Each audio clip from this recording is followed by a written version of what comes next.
Ron, where are you? Where is Ron right now? You done messed up, Ron!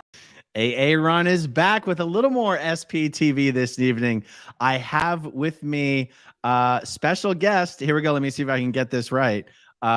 Jeffrey Augustine. And tonight we are introducing a new feature called Scientology Scammers Getting Sued. Okay, what are we talking about tonight, Jeff? Well, Aaron, you know, I've been covering on my blog, Scientology Mini Project, Scientology Lies, Crimes, Legal Matters, and Scams since 2000, for 9 years now, since 2014. So I watch YouTube a lot. I watch you.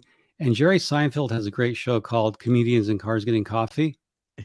It's a simple concept, right? Comedians in Cars Getting Coffee.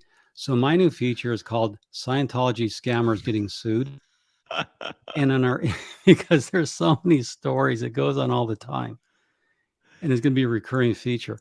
Yeah. Our inaugural episode, which I'm so glad you're hosting on SPTV, the first episode of Scientology Scammers Getting Sued stars Gary Cardone and his ex-wife Monica Eaton, who used to be, and their company, Chargebacks 911 of Clearwater, Florida, has been sued. And not just by some investor or something, but by the Federal Trade Commission. Oh, yeah. Let's jump right into this, because this is really serious. You know, the title's funny, but this is really serious stuff. Now, this is the lawsuit itself. The Federal Trade Commission, United States Federal Trade Commission, and the Office of the Attorney General, State of Florida Department of Legal Affairs. So this gets real serious real fast. Global E-Trading LLC, doing business as Chargebacks 911, is sued along with Gary Cardone and Monica Eaton, his ex-wife. Now, it's a complaint for permanent injunction, monetary relief, and statutory relief. So the U.S. government and the state want a permanent injunction. They want monetary relief. They want statutory relief. So this is a major lawsuit. And this is the Federal Trade Commission page on it. You care to read the headline? FTC, Florida Attorney General, sued Chargebacks 911 for thwarting consumers who were trying to reverse disputed credit card charges. Yeah, so it says that complaint charges that Chargeback Mitigation Company used misleading screenshots, bogus transactions on behalf of scammers. So this is not some haters or bigots, as Grant Cardone, Gary's twin brother, likes to say. This is the United States Federal Trade Commission and the state of Florida, which is suing under the Deceptive Trade Practices Act. So this is very serious stuff. Yes. Well, any Cardone will tell you that all criticism comes from haters and clickbaiters. Well, in this case, then apparently the United States government and the state of Florida fall into that category. Sorry, Gary. Now, they responded immediately at their website, and I think this was a mistake. And it says that they're aware of the complaint filed. Now, what I put in red, it's what prompted this claim? Why were we sued? We meaning Chargebacks 911. It says, quote, out of the millions of merchants who interact with Chargebacks 911 software, 3 merchants were sued by the FTC for allegedly running consumer scams, unquote. Aaron, we're going to unpack this, and I'm going to show them, I'm sorry, why Chargebacks 911 is just lying. This statement, first of all, there's not millions of merchants who interact with Chargebacks 911 software. There's not millions. And this almost reminds me of Scientology, you know, when they were raided in 1977 by the FBI, by 112 FBI agents. Yeah. And they said it was rogue Guardian's Office people. Mm-hmm. They're trying to say it was 3 merchants who were sued by the FTC. Oh, it's a lot worse than sued. And I'm going to show you why. So this is a deceptive statement, and I'm going to show you why. Now, the lawsuit allegations here I have by the way, I have a picture of RTC execs watching the Chargebacks 911 Hill 10 flapping flap. Oh, so Lord. that's Tom Cruise, David Miscavige, and Lou, Mr. Miscavige's alleged mistress. It's just funny to me that Tom Cruise there is almost indistinguishable from David Miscavige's assistant there. Lou and Tom Cruise are spitting images of each other. Yeah, Dave likes those, boy haircuts too. Yeah. So, by the way, can you explain to our Scientology watchers what a Hill 10 flapping flap is in the parlance of Scientology? So Hill 10 is a word L. Ron Hubbard made up to just mean a very, very serious flap, an immediate emergency that requires all hands on deck. I mean, a flapping flap isn't a Scientology thing. That's a joke, right? No, that's actually a flapping flap. Oh, I've never heard of a flapping flap before. Well, there's a flap. In Scientology, a flap is Well, yeah. And then it's a flapping flap. I've never heard that term before, but that's okay. I was listening to you and Mark and Amy and Claire talking about all the terms. I heard them last night doing that. That was very cool. Yeah. And so the Hill 10 flapping. Oh, yeah, it was Mike. It wasn't you. Okay. Yeah. So the lawsuit allegations. Chargebacks 9/11 filed 165,000 chargeback disputes on behalf of its three main clients. And a chargeback dispute is when you get a credit card charge you don't recognize and you dispute it. So what Chargebacks 911 does is when a merchant gets a chargeback claim from a consumer, they contest it on behalf of their clients, the merchants, right? Yeah. Okay. Now, what the complaint alleges is that the screenshots Chargebacks 911 submitted were in many cases misleading and fraudulent, and I'll show you that. And that Chargebacks 911 aided and abetted online scammers who sold free trial scams that were based on negative option schemes. A negative option scheme is simply where you agree to, you buy a free trial of something and pay for shipping only. Mm-hmm. But then they auto bill you, and instead of billing you the $4.95 for shipping, they bill you the $90 for the product, and then they keep rebilling, and you have to fight it. And the scammers are hoping you give up, or they, the credit card company stands up for them, and they take you for $180. And I'm going to show you the magnitude of this. Now, Chargebacks 911 also engaged in what's called loan balancing and value-added programs, and we're going to cover what that is. So RTC executives in Scientology scammers getting scammed, they have a reason to be watching this train wreck in action. These are just definitions. I'm going to put up the this PowerPoint I've done on my blog, and you can link to it. Okay. But basically, these define, pre-authorized electronic fund transfers. This gets somewhat technical, and I won't belabor it. But it's basically when scammers get your credit card and charge you. And if you don't take actions to cut it off, that is, if you don't meet terms and conditions, then they can keep doing it. So the burden is on the consumer to cancel. And often it's hard to cancel because you have to go through page after page. It's buried in hyperlinks. In fact, Scientologist Doug Doring, his company ABC Mouse, was fined $10 million by the Federal Trade Commission a few years ago for running a roach motel. And that's a variation on this scam.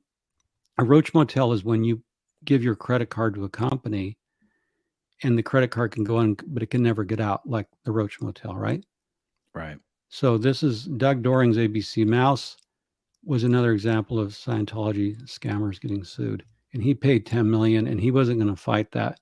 Because some of this, Aaron, I got to tell you, some of this could go criminal. I personally think that this should have been filed as a criminal action, RICO, racketeering. That's my opinion. And we'll see what happens, because this gets really deep, and this story is far from over. Okay, now how the scam works. Mostly these scammers that Chargebacks 911 were working for sold things like beauty creams, vitamin supplements, sexual, fake Viagra, things like that. Mm-hmm. So they were trafficking this. This is a screenshot. And this actually comes from the lawsuit filed by the FTC in the state of Florida. This is an actual example. So this was used in an actual transaction. Now, they always offer you a free exclusive trial of an amazing product. Make your skin look, smooth and young. Who doesn't want that? Who doesn't want male enhancement? Not everyone does. Males do. But, they offer you products, and they always put time pressure, limited quantities. So you pay $4.99 or $4.95 in many cases. But what happens is when you get your statement, you're billed for $90. And so you file a credit card dispute. And this is where these companies go to Chargebacks 911 and say, hey, fight this charge for us. So what happens, and again, this is in the complaint, which I'll have on my blog, Chargeback 911 sends your credit company what's called a representment to prove, and this is the screenshot that they'll send saying that you entered this information and you checked this box and you agreed to the terms and conditions. So Chargebacks was sending fraudulent representations. Right? Okay. You bought off this screen your beauty cream, right? So let's just say you bought it, right? Because you need a beauty screen because you're such a big YouTube influencer. So you bought the beauties, but this is the screen you used. But Chargebacks 911, Gary Cardone and Monica's company, they sent this to your credit card company. That's alleged in the complaint. These are actual examples from the complaint. So that's what they're taking exception for, that you sent incorrect web pages to credit card companies to misrepresent what actually happened. It's proactive fraud. That's a good term for it, proactive fraud. So it's not passive, it's active. That's active fraud. Well, it's deliberate and premeditated fraud. Right. This is your screen. And a lot of times, like, look at the name of this product. It's called Adelina Skin Cream. Often they set it in, this is called Ketterland Skin Cream. So they even set in with the wrong product names, wrong URLs.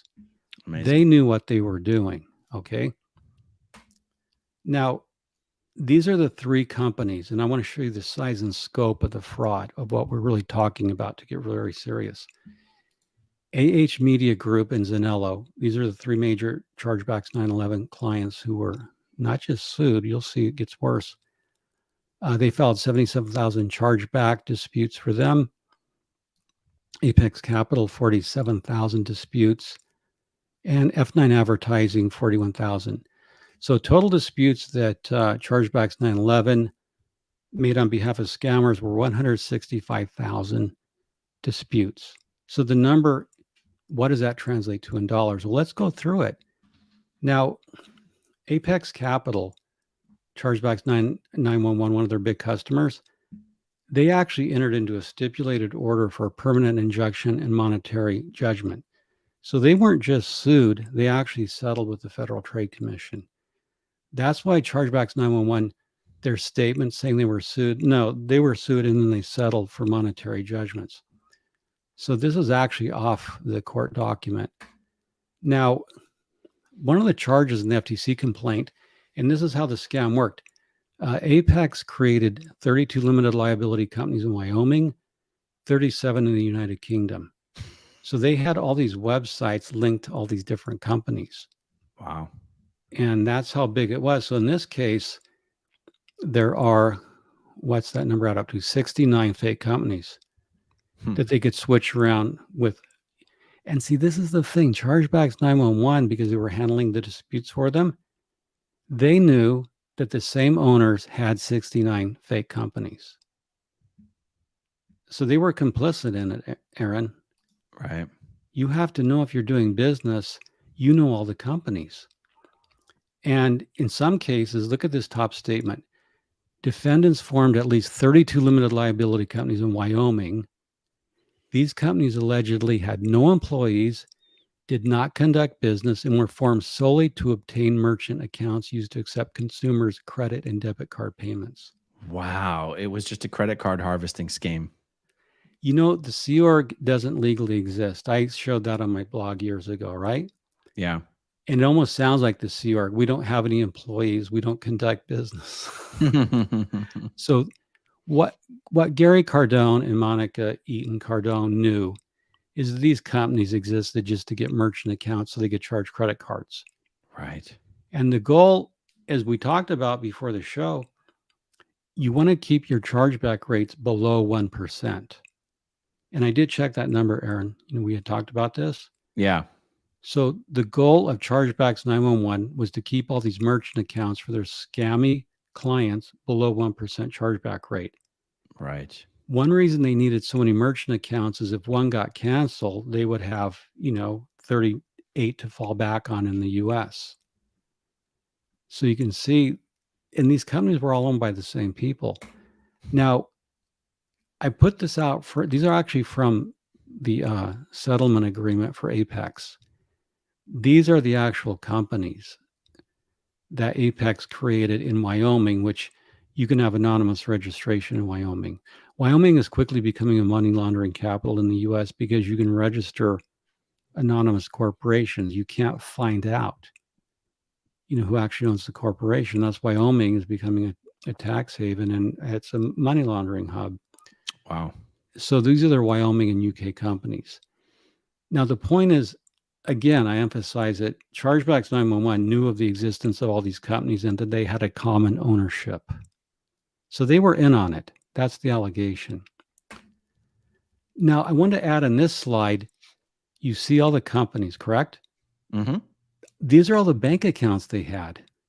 So you can see all the switching you could do.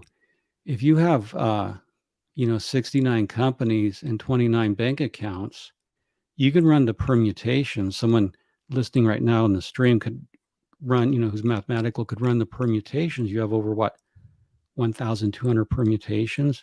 Can I ask a question? Yes, for there to be 69 companies and, well, how many bank accounts are we saying? 29 bank accounts. Is that because multiple companies can share an account, or many of the companies don't have a bank account? From my reading of it, is that the owners, and there's, I think, the Apex, I think, had 2 owners. No, it's all for what? Oh, so these bank accounts could be registered to the owners' names, not the company names. Yeah, they could move money from any of the companies to any of the bank accounts. Oh. So let's just say Alpha Group LLC goes down. Well, all you do, Citibank doesn't do business with them anymore because they rise above their threshold. Mm-hmm. You just switch it to Banco Popular de Puerto Rico. I get it. So all I'm saying is this is, in electronics, we have what's called multimodal switching, where an electronic device can switch into different modes. You can use any of these accounts to send money to any of these bank accounts. So all these companies can send money to any bank account whoever's ultimately controlling them designates. So that's why it's so hard. That's why you want to, in the military, there's a concept where you disperse your assets. You don't put 100 fighter planes on one base. You put 10 on 10 bases, right? Mm-hmm. So if you're a scammer, you're spreading your risk by creating all this. You're also making it harder for regulators to find. And when you submit the name of Lion Capital LLC to Deutsche Bank AG, they're using even the lawsuit, without getting technical, they're using different names of owners to make it appear that someone else owns the company. I get it. So they were using a lot of different nominees and, but that's how big it is. You can see how big of a footprint they have for fraud, how many the assets of fraud. And when we talked about this before, I used the term the ecosystem of fraud. So Chargebacks 911 was part of the ecosystem of fraud with these 3 accounts the FTC identified with the state of Florida. Now, the monetary judgment, and this is what Apex agreed to, $60,300,000. Wow. They had to disgorge the proceeds of crime. That's just with this one company what Chargebacks 911 helped these scammers get. Mm-hmm. So this is not a trivial lawsuit as Chargebacks 911 claimed. Just this one company agreed to pay $60,300,000. Now and this is a home in Westlake Village, California, which is a really upscale area. As part of it, the owner had to turn over this beautiful $4 million property. He also turned over a Bentley. So when the government goes after you, they're going to take everything under forfeiture. Yeah. And I think maybe there's some properties in Florida. There's one home on the market that's very curious, but this could wind up happening. I'm getting ahead of myself. This could wind up happening to a certain power couple in Clearwater. Now, this next one, this is again a Chargebacks 911 customer, AH Media. They too, and this is where Chargeback 911 lied. They said they were sued. They didn't say that they settled and entered into a stipulated agreement and a permanent injunction not to do business. So they withheld this material fact when they put out their press release. So you can see here, this is Henry Block, Alan Schull, and Zanello LLC, right? Mm-hmm. These are all their companies they had. Oh my God. This is a different client, same operation, numerous companies, numerous bank accounts, dozens of bank accounts, dozens of companies. This is a cookie cutter fraud, and backstopping the disputes to keep them under 1% is Gary Cardone and his ex-wife, Monica Eaton. Now, the monetary judgment here for chargebacks 911's customers was $74,500,000. Wow. So this is big fraud, Aaron. This is a big credit card fraud. And this is a criminal indictment. Their next customer that was mentioned, their client, F9 Advertising, I like this guy's name, Gopakrishna Pai. He owned F9 Advertising and its other companies. It looks like a little bit text got out. But this is actually a criminal indictment. So Chargebacks 911 said that its 3 clients were sued. This fellow here, Gopakrishna Pai, was not only sued, but he was criminally indicted on 34 felony counts of fraud. Wow. This is big league. Did this settle as well, or did this go to trial, or what? This is still pending, as I understand. I've got to go to Pacer and look up, what's happening with Gopakrishna. Maybe I'll give him a call. Say, hey, what's going on? Gopakrishna. So there was a criminal violation. It actually went criminal. And that's why I think there could be a potential for criminal action here. That's just my opinion, okay? Yeah. Because in this case of F9 Advertising, it was civil and then it went to criminal. And these are all the companies F9 owned, 116 companies. Oh my God. And again, Chargebacks 911 would have had to know, as handling disputes, that there was a common owner of 116 companies. So it definitely appears here that Gary Cardone, Scientologist Gary Cardone's company, Chargebacks 911, existed, at least in part, to help companies that were committing fraud continue to fly under the radar and commit fraud for as long as possible, keep their merchant accounts open for as long as possible. And there's no way really for us to know, is there, how what percentage of Chargeback 911's revenue is represented by these 3 clients that we're talking about here? Well, your characterization is very astute. It's very spot on. And the Federal Trade Commission will at some point ask for Chargebacks 911 to disgorge the proceeds of crime. There will be a stipulation. Then we'll know that number. But let's go further on. And that's a great question. Just stay there for a minute with it. The fraud forfeiture allegations on F9 Advertising, the U.S. Department of Justice is asking for $98,429,205. Wow. So Chargebacks 911 is in this ecosystem of fraud. So if we total it up, just with these 3 companies that Chargebacks 911, these were their 3 major companies, $233 million. That's $250 million fraud just on these 3 companies. Wow. That's what Scientology scammers were doing. This is $250 million fraud, Aaron. This is not trivial. That's incredible. Yeah, look at the numbers. So I actually unpacked this case, went to the underlying case. This is what I do as an investigator. I dig. When I read the lawsuit against Chargebacks 911, I just went, and anyone can do it on Google. You can become an investigator. You just go on Google, and I looked at the underlying cases, and I totaled it. And what that's are some pretty staggering. What are some reasons? Now, the FTC can only bring civil actions, right? Or they can't bring criminal actions, can they? They can refer. They have a criminal division. They would refer it over to the Department of Justice. Okay. And, so can I ask you this? So the FTC brought its suit, but that doesn't preclude the Department of Justice from bringing criminal actions, right? Not at all. In fact, there's many examples. For example, Scientologist David Gentili, GBP Capital Holdings, he's been sued by the attorneys general of, I believe, 9 states, but he's also been criminally indicted along with his co-defendants by the United States Department of Justice, Eastern District, New York. So it's possible. And what's happened in the case of David Gentili, his criminal trial is set for next year. So all the civil lawsuits in each state have been stayed pending the criminal trial.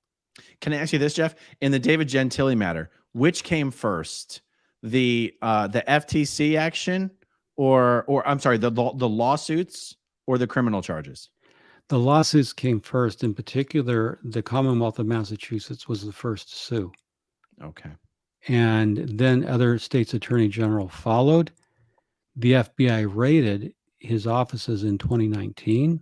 And then they were handed down indictments in 2021, I believe, February 2021.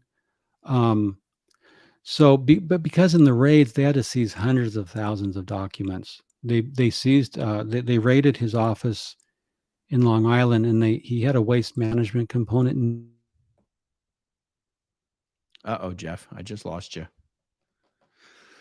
Are you okay? Oh, there you are. Okay. The last thing I heard you say was they had a waste management component. Yeah, GPB Capital's waste management component in New York City was raided by the FBI along with his Long Island headquarters. So when you hear waste management in New York City, I'm just saying, Well, we already know that the FBI was surveilling and monitoring and recording the offices of Grant Cardone and Cardone Capital. So, perhaps the FBI has more than one Cardone under surveillance for all we know. That's a really good surmise on your part. Now, because there's an interest in bank, and there's a bank in here that 2 Latvians have bought in Colorado. And they changed the name to Transact Pro. That's going to be another video, Aaron. Okay. I'm just letting Gary Cardone and Grant know. I know about the Latvians and the bank in Colorado. Oh, damn. Yeah. Grant said he wanted to buy a bank. Grant has been, throwing up some signs and some signals, making reference to wanting to open a bank, but that's because no banks will give Cardone money anymore. So he wants to open his own bank. Well, this Latvian bank, there's some Latvians in the mix on this thing, and I'm not going to go into it because it'd be too time. It's for another video. There's some Latvians mixed up in it. And one thing a bank can do, Aaron, it can do payment processing for companies like F9 Advertising, AH Media, for people like Gopal Krishna Pai. So that's the size of what's involved. And that's why now the Federal Trade Commission is going, in the state of Florida, is going to the underlying ecosystem of fraud. And Chargebacks 911 is helping to aid and abet these scammers. Incredible. So again, you see, I showed that earlier, that's the website. And what you notice about this and what the lawsuit discusses is no disclosures are made on this page as to terms, monthly shipments, recurring billing, right? And again, I reiterate, when Chargebacks 911 did its work, it submitted fraudulent screens. Again, to reiterate, that's what you bought, but that's what they submitted to your credit card. And a lot of cases, people couldn't fight it because the credit card company didn't do enough investigation. Yeah. And it was thanks to the diligence of a lot of pissed off, angry consumers and the FTC and the state of Florida that this thing got pushed. So the lesson here is if you get a chargeback and you feel this was a con job, just keep pushing it all the way through the Federal Trade Commission and also your Department of Consumer Affairs in the state in which you live or the country in which you live. So a lot of people had to fight for this. They actually name individual people in the lawsuit who file complaints.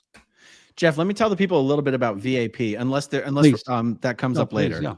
So in the Federal Trade Commission lawsuit, it mentions this service that Chargebacks 911 offered called VAP, and I don't remember what it stands for.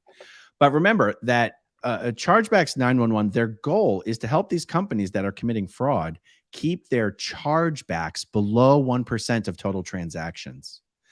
And one of the services that they would offer is they would take these prepaid cards and they would run thousands of microtransactions through the merchant accounts so that the chargebacks that these merchant accounts received would appear to be a much smaller percent of total transactions than they were in reality. I mean, you want to talk about predetermined. What was the other word? You used premeditated, and there was another word that you used. Yeah. But let's call it premeditated fraud. And we're gonna read from the actual lawsuit. So again, to summarize it, 165,000 allegedly bogus chargeback disputes on behalf of its 3 main clients, who were not only sued but entered into stipulated. One of them is criminally charged. And I think Opal Krishna Pai could conceivably cut a deal where, what if I flip on Chargebacks 911 and help you there? I think Gary and Monica might be, that could stir up their BT case. I guess it just matters who the feds are more interested in. I mean, honestly, it sounds like Global Krishna Pai's got a lot more money. He's got $98 million, but... and that's just what they want back. Yeah, that was the proceeds of crime. So this is more of the denial that Chargebacks 911 issued on their website. Now get this, Aaron. Quote, this is from Chargeback 911. So Gary and Monica wrote this, quote, the Chargebacks 911 software is very similar to TurboTax or DocuSign service in that any user can configure packages, templates, populate, insert information, and unquote. So basically, and this for me, working around lawyers. Oh, are they saying that it was Global Krishna Pai and his people who actually did this, and they were just using Cardone's platform? Well, by analogy, what they're saying is, we're like, here, Aaron, I'll give you an example. If a kidnapper uses Microsoft Word to write a kidnap ransom demand for $1 million, or he'll kill your loved one, Microsoft can't be sued, right? I would agree with that. So they're trying to say that we're just like TurboTax or DocuSign. We're just providing software, and we didn't know anything about anything. Yeah. So we know that's not true, though, because we've got Gary Cardone on video saying we guarantee results. You don't guarantee results if you're just the platform. Well, Aaron, we're going to go to the actual lawsuit where you can read some of the emails. Right. So this is just complete BS. You're not some innocent, again, in my example, a kidnapper using, Microsoft Word. Yeah. We didn't know. Let's see these emails. I'm dying to see these emails. Yeah. Well, we're gonna get right to the court. So let's go. If you can take that off screen. Oh, okay. And what I'll do is we'll go to share screen. Wait a minute. I need to get to the lawsuit. Present. Aaron, how do I jump to the lawsuit on screen? Let me remove that from studio. Yeah, unshare that and then share newly. Yeah, I need to just find. Now, if I share screen, I have to find. Okay, here it is. I just have to find. Oh, here's the actual criminal complaint. So let's share this. Now, can you see that, Aaron? Mm-hmm. Okay, I need to be able to see you. And I'm going to drag this over here. So just give me for logistics for a minute, folks. Bear with me. Now we're going to go to the complaint. And it's 51 pages, which is a pretty comprehensive. So they lay it out. We're going to go to at all times relevant, their business activities. So the FTC in the state of Florida have laid this out very methodically with all their 3 customers. See, and these are what I'm showing you. The screenshots I showed you are from the actual lawsuit. And I'm going to find, here's another product. Look how detailed this complaint is.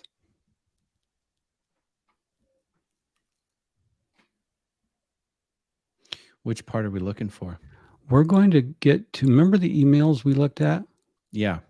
Okay, so Oh, here's the microtransactions. Right. Yeah. Now, what happened, the value-added program that, or I'm sorry, they call it value-added promotions, VAP services. So what would happen is if you were nearing, say, 1% on chargebacks, and you needed like 7,665, transactions, what Chargebacks 911 apparently would do would be to send all your mailing list, your consumer, your customers, $1.95 credit card, gift cards, right? So 7,665 times 195, that would cost you 15,000 in gift cards plus whatever Chargebacks 911 costed. So let's call it 25,000, right? That would keep your merchant account under, but when you're looking at big picture of $250 million, that's nothing. Right. That's nothing. So that's just to get that's just dilution. And what I'm looking for, so that's right there in the, they mentioned $1.95. So that's to dilute it and get your overall transactions down so that your number stays below 1% on chargebacks. Because anything above a 1% chargeback is an indicator of a fraud or a scam to credit card processors. In fact, in the 1990s, Aaron, the Church of Scientology lost its American Express privileges because so many Scientologists were going bankrupt. And the regs were pushing the line that you should charge your bridge to credit cards and then let the credit card companies pay for it and go bankrupt. And they lost their Amex privileges for a while. And Karen can tell you all about that because she was working, I believe, in OSA at that time. This might have been late 80s. I lose track of time, but they did lose their Amex privileges. Nice. So cool. I want to find the email. Oh, yeah, Aaron, this is where, okay, do you see the screen right now? Internal emails? I don't see internal emails. Do you see it's 85? 85. Oh, internal emails also demonstrate that chargebacks 911. Yeah. Are you able to zoom in on this a little bit on your screen? Yeah. If you could read it. Well, can you? There. I will read it. Okay. Internal emails also demonstrate that chargebacks 911 sought to conceal the service's true purpose. For example, in April 2017, Gary Cardone wrote to a chargebacks 911 employee to express his concern that a VAP client was waiting until too late in the month to run VAP because running numerous small value transactions at the end of the month would be a red flag for the client's acquiring bank. Quote, I don't like the way a client is running VAP. Do you think it says a client because it's redacted? Yeah, it is. It's a particular client. Yeah. Okay. I don't like the way client is running VAP. Too much, all too late. Let's get a call with client and say, dude, bruh, either run this stuff or don't, but it's too cheap to run this way, and it's going to alert their acquirers. Wow, look at that. Example B, in June 2016, a VAP client asked a Chargebacks 911 employee to initiate VAP transactions at a slow pace to avoid detection. Quote, since it's a bigger order of VAP, can you drip them a little slower to not make it look suspicious? The Chargebacks 911 employee responded, no problemo, bruh. 86, more than 30 merchants use Chargeback 911's VAP service, including Apex Capital. Chargebacks 911 was involved in more than 4 million individual VAP transactions. Is this other emails here? 87A from Gary? Yeah. Okay. So email, defendant Gary Cardone claimed in a September 2016 internal email, we got them out of the ECP. We got them out of the excessive chargebacks program. A Chargebacks 911 employee wrote in an April 2017 email, they are in the Visa program and using VAP to get out. Yeah, I don't know what that means. Well, basically, credit card companies have excessive chargeback programs. Oh, so in order to get out of it, let's say you go above 1%. I see. Well, they'll use the value-added programs, that is microtransactions, to get them out. So the message here to Gary Cardone and Monica Eaton Cardone, owners of Chargeback 911, the authorities have your emails, and they have a lot of them, and they show that your clients used 4 million of these things. Mm-hmm. They have your fraudulent screenshots. So there's going to be, you're not getting out of it. And here, role of individual defendants. Mm. And you don't have to read that. I said I'll post it. It's a blockbuster lawsuit, but they have plenty of evidence. Defendants' unlawful conduct. And if you can look at, can you read that A, B, C, and D, Aaron? Sure. A, defendants engaged in their unlawful acts and practices over a period of several years. In this case, the defendants are Gary Cardone and Monica Eaton Cardone. B, defendants continued their unlawful acts or practices with respect to chargeback disputes despite their awareness of numerous red flags. C, defendants engaged in their unlawful acts and practices with respect to microtransactions knowingly. And D, defendants remain in the chargeback mitigation business and maintain the means, ability, and incentive to continue or resume their unlawful conduct. Now, see, the reason this is important, unlawful contemplates potential criminal indictment. That's how I read it. Can you say that sentence again? It broke up a little bit there. What I'm saying is that term, their unlawful conduct, in my opinion, that contemplates a potential criminal indictment down the road. Right. Unlawful conduct, when you're talking about, and look, I'm not a lawyer, but when you're talking about a civil tort, that's quite different from unlawful conduct.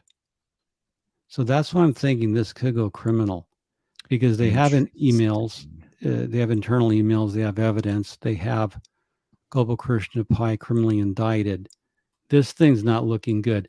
Violations of the Federal Trade Commission Act, and it goes through. But what I want to get to, look at unfairly injuring consumers by administering a microtransaction service. This is so specific. Now, you're a resident of Florida. This is violations of the Florida Deceptive and Unfair Trade Practices Act. This is where the Attorney General of your state, Aaron, is charging them. So this is both state and federal, which is a big deal. Can I ask you a couple follow-ups here? Please. So it seems to me that the authorities followed the trail started with these three clients.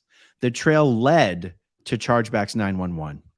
And we see that Chargebacks 911 is only being sued with respect to these three clients. But once the feds get in the door of Chargebacks 911, which it seems like they are, actually, I'm a little confused as to whether the evidence that the feds have is only evidence they've obtained through their investigations of the three clients, or whether the feds have actually gotten in the door of Chargebacks 911 and are going through Chargeback 911's own records. Are you able to shed any light on this? Well, the answer would be that this is my opinion again. When you have three of your main clients stipulating and paying $233 million in damages, the attitude of criminals generally is, if I'm going down, I'm taking everyone with me. What do you want? How can I lessen this? How can I get out of criminal indictment? Right. I'm willing to give you, the $98 million, but I don't want to go to prison. There's also the effect of disgruntled employees, leakers. There could have been people wearing wires. Aaron, I don't know is the answer. But when you start getting into this much money, yeah, and people who could potentially go to prison, you could have a lot of what are called cooperating witnesses. That's right. So where I was going with that, like I'm trying to understand the how these things flow. And I'm thinking, if I were a Chargebacks 911 client, if I would be sitting there going, well, wait a second. The feds might have started down this trail with these other three clients, but now that they're inside Chargebacks 911, if they are, now they could be looking at all my stuff too. Yeah. Yeah, and I think what happened is when they sued the other companies, they had a lot of complaints from consumers, and then they would open up investigation. There would be discovery within the lawsuits. But the fact that two of their largest customers signed stipulated agreements, that meant they cooperated and turned over evidence. Oh, there you go. So that you would only stipulate to, stop doing business this way, pay tens of millions of dollars in fines. That one was $60 million. By that point, the feds have you, and you're going to go to prison if you don't cooperate. Right. Forfeiture laws kick in, all kinds of stuff. So what went on behind the scenes, I don't know exactly how it laid out. But what we do know for sure is that the Federal Trade Commission in the state of Florida have sued Chargebacks 911, and they're seeking damages. And that's what I want to get to next. Specifically, they violated the law. This is count 4 against Gary Cardone. And so he's named specifically. And this describes his course of conduct that's unlawful. If you can read 124, sure, and 125, Aaron. 124. At times relevant to this action, Gary Cardone also communicated with Chargebacks 911 clients as to how to use the VAP service to achieve a target chargeback rate. 125. Through the actions and related business practices set forth in this complaint, Gary Cardone has committed or is committing acts or practices in trade or commerce that offend established public policy and are unethical, oppressive, unscrupulous, and substantially injurious to customers. 126. 126, the actions and related business practices of Chargebacks 911 and of Gary Cardone as CEO of Chargebacks 911, as set forth in this complaint, shock the conscience. Yikes. Yeah, that's not trivial language. That's very serious. Yeah. So what the FTC in the state of Florida are saying is that Gary and Monica and Chargebacks 911 knew how to game the system. That this was deliberate and predetermined illegality, such that it shocks the conscience of the average person. Wow. You did what? So he knew how to game the system. This is why I call it Scientology scammers getting sued. And I'm not funny when I'm talking about that way. He knew how to scam the system on behalf of his scammer customers, one of whom has been criminally indicted in almost $250 million just on 3 customers, just on 3 of their clients. It's incredible. So, yeah, they're laying down the hammer on these people, and they say the same thing of Monica. And I'd just like you to read 130 and 131. Okay, 130. At all times material to this action, Gary Cardone has willfully engaged in and continues to engage in deceptive and unfair acts and practices, in that he knew or should have known that the methods, acts, or practices alleged herein were and are unfair, deceptive, unconscionable, and prohibited by law. Unless Gary Cardone is permanently enjoined from engaging further in the acts and practices complained of herein, his actions will continue to result in irreparable injury to the public, for which there is no adequate remedy at law. They want to shut him down. Wow. They repeat the same thing of his ex-wife, Monica. But read 134. Can you read those next 3? Sure. Monica Eaton is a co-founder of Chargebacks 911, and at all times relevant to this action, she's been the COO and has controlled the day-to-day operations of Chargebacks 911. At all times relevant to this action, Monica Eaton has had personal knowledge and control of Chargeback 911's business practices at issue in this complaint, including but not limited to the acts and practices related to chargeback dispute services and the VAP service. At all times relevant to this complaint, acting alone or in concert with others, Monica Eaton has formulated, directed, controlled, had the authority to control, or participated in the acts and practices of Chargebacks 911, including the acts and practices set forth in this complaint. Yeah, so that's, so she directed the whole thing. They both did. Yeah. And they lay this out, and what they're seeking, so they have them. They have the evidence. They have the emails. There's the allegations. Now, what they want, if you can read 147, that's what they want from both Gary Cardone and Monica Eaton, 147. Okay, Monica Eaton should be subject to civil penalties for willful violations of, that's the federal... The Florida Deceptive and Unfair Trade Practices Act. Okay, good. In the amount of $10,000 for each violation pursuant to and $15,000 for each violation that victimized or attempted to victimize a senior citizen pursuant to section are we talking about thousands or millions of violations? Well, they want $10,000 for each violation. Now, I showed earlier how these three companies did how Chargebacks 911 performed 165,000 disputes, for those three clients, right? Right. So, okay, let me start that over. So if we just do 165,000 times $10. 10,000, I'm sorry, $10,000. that is, sorry, I have to count the zeros. Yeah. That's 1.6 billion. Yeah. Yeah. So this is a bank. These guys are getting shut down. They want to shut them down and use forfeiture laws to take everything. Wow. And I showed that house earlier in Westlake Village, California, which was seized. Yeah. To show they're going to take everything under federal forfeiture. They want to shut them down, put Chargebacks 911 out of business. And permanent injunction is to stop doing this, and we're going to take all your money. Yeah. So that's that's how serious this is. So the complaint, there's consumer injury, prayer for relief. If you want to look at, this is what the court wants if you run ABCD. Enter a permanent injunction to prevent future violations of the FTC Act and the Florida Deceptive and Unfair Trade Practices Act. Enter a permanent injunction to prevent future violations of the laws by defendants and their officers, agents, servants, employees, attorneys, and those persons in active concert or participation with them who receive actual notice of the injunction. B, award monetary and other relief within the court's power to grant. C, enter a judgment in favor of the Florida Attorney General against Chargebacks 911 on count 3.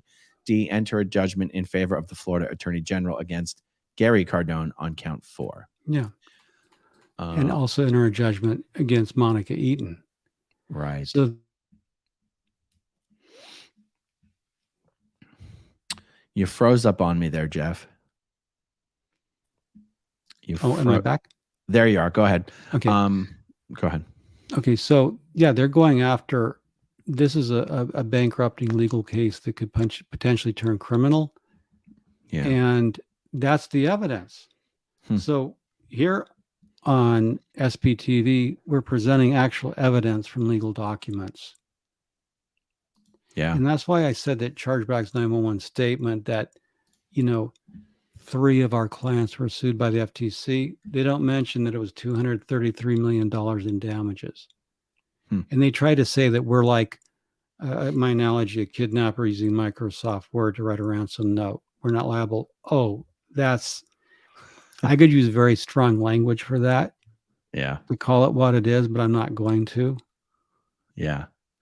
For me, part of the sweet part of this is that no one promoted Chargebacks 911 more than Grant Cardone. And when Grant interviewed Gary to promote this service, Gary wouldn't stop mentioning how much Chargebacks 911 had done for Grant Cardone's companies.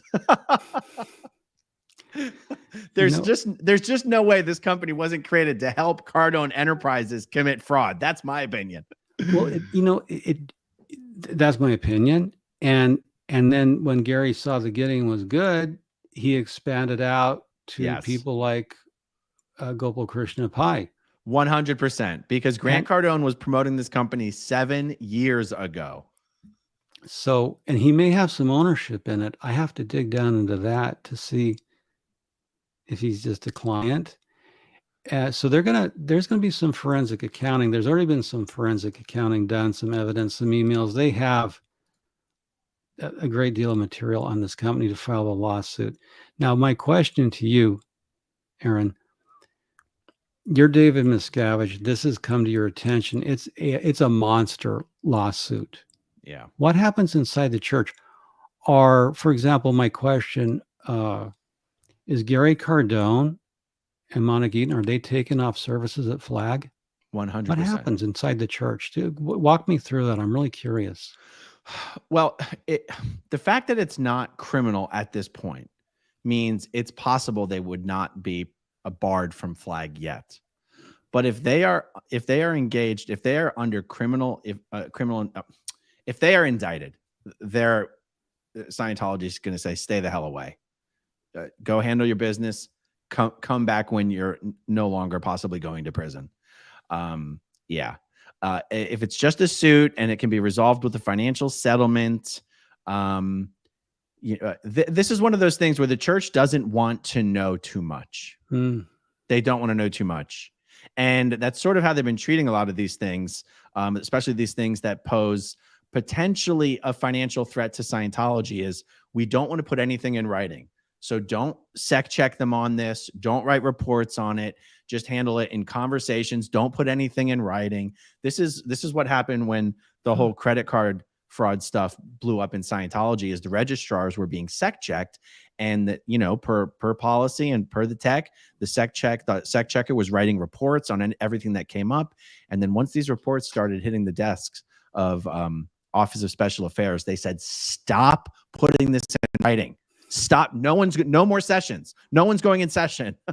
No worksheets, no reports, no interview notes, nothing. Stop doing it.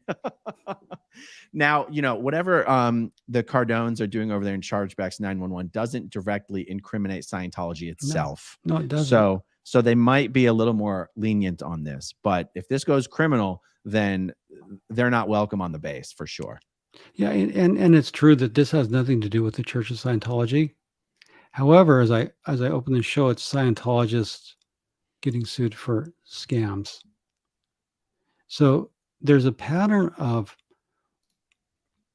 as I see it, there's a pattern of white collar criminality in Scientology, and I can document it and have been doing it for a long time. There's this sort of unspoken permission by the church where I think the only crime in Scientology is getting caught. Oh, for sure. I agree with that. And I can't emphasize that enough. The only crime in Scientology is getting caught. Then suddenly they forgot your name and who are you? And you did a course once 10 years ago. Right. Kendalling says, can any of the money given to Scientology be recouped due to criminal activities of donors? Yes, it can be. It absolutely can be. And CO Bilf has given us a microtransaction for our VIP program. Thank you. Thank you, CO Bilf. All right. Well, do you think we've covered it all here for now, Jeff? We've covered it, and this is an ongoing story. As developments go on, I'm going to be watching the case. Be watching you, Monica and Grant. All right. Well, if you get updates and you do any blog posts about it, let me know. I'll do videos based on the blog posts. If you ever want to come on, just do a live update about it as well. We can do both or either or. I appreciate that. I always like coming on your show, and you do a great job. Well, thank you. All right, everyone. Well, that's what we've got for you this evening. Thanks for hanging in there with us. Thanks to everyone who watches until the very end, and we'll talk to you soon. Okay, if you want to see my rock and roll songs, click right on this guitar. And if you want to see a different one of my videos,